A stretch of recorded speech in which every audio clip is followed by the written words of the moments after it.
Britain की सबसे उम्रदराज महारानी क्वीन एलिजाबेथ द्वितीय का हुआ निधन। पीएम मोदी ने उनको याद करते हुए सुनाए उनसे जुड़े कुछ खास किस्से। ब्रिटेन की सबसे उम्रदराज समय तक शासन करने वाली साम्राज्ञी क्वीन एलिजाबेथ द्वितीय का गुरुवार दोपहर निधन हो गया है। उन्होंने गुरुवार दोपहर स्कॉटलैंड के स्टेट में शांति के साथ अंतिम सांस ली। 96 साल की क्वीन एलिजाबेथ द्वितीय पिछले काफी लंबे समय से बीमार चल रही थी। डॉक्टरों ने उनके स्वास्थ्य को लेकर चिंता जताई थी और देखरेख में रहने की सलाह दी थी। क्वीन एलिजाबेथ का पूरा नाम एलिजाबेथ अलेक्जेंड्रा मैरी विंसर था। उनका जन्म 21 अप्रैल 1926 को हुआ था। उतार चढ़ाव के दौर में ब्रिटेन की महारानी अपने देश की जनता के लिए हमेशा भरोसे का प्रतीक बनी रही। एलिजाबेथ द्वितीय ब्रिटेन पर लंबे समय तक राज करने वाली शाही हस्ती थी। वह 70 साल शासन के शीर्ष पर रही। महारानी 1952 में गद्दी पर बैठी थी और वह अभूतपूर्व सामाजिक परिवर्तन की गवाह रही। उनके कार्यकाल में ब्रिटेन ने 15 प्रधानमंत्री देखे। 1874 में पैदा हुए विंस्टन चर्चिल उनके शासनकाल के पहले प्रधानमंत्री थे और मौजूदा प्रधानमंत्री लिज ट्रस हैं।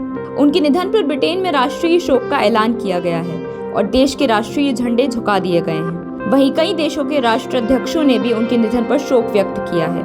वहीं प्रधानमंत्री नरेंद्र मोदी ने महारानी के निधन पर शोक व्यक्त किया है। उन्होंने ट्वीट किया, महामहिम महारानी एलिजाबेथ द्वितीय को हमारे समय की एक दिग्गज के रूप में याद किया जाएगा। उन्होंने अपने राष्ट्र और लोगों के प्रेरक नेतृत्व प्रदान किया। उन्होंने सार्वजनिक जीवन में गरिमा और शालीनता का परिचय दिया। उनके निधन से आहत हूँ। इस दुख की घड़ी में मेरी संवेदनाएं उनके परिवार और ब्रिटेन के लोगों के साथ हैं। महारानी एलिजाबेथ के पास राष्ट्रपिता बापू की ओर से दिया गया एक अनमोल उपहार भी था। इस बात का खुलासा खुद प्रधानमंत्री नरेंद्र मोदी ने किया।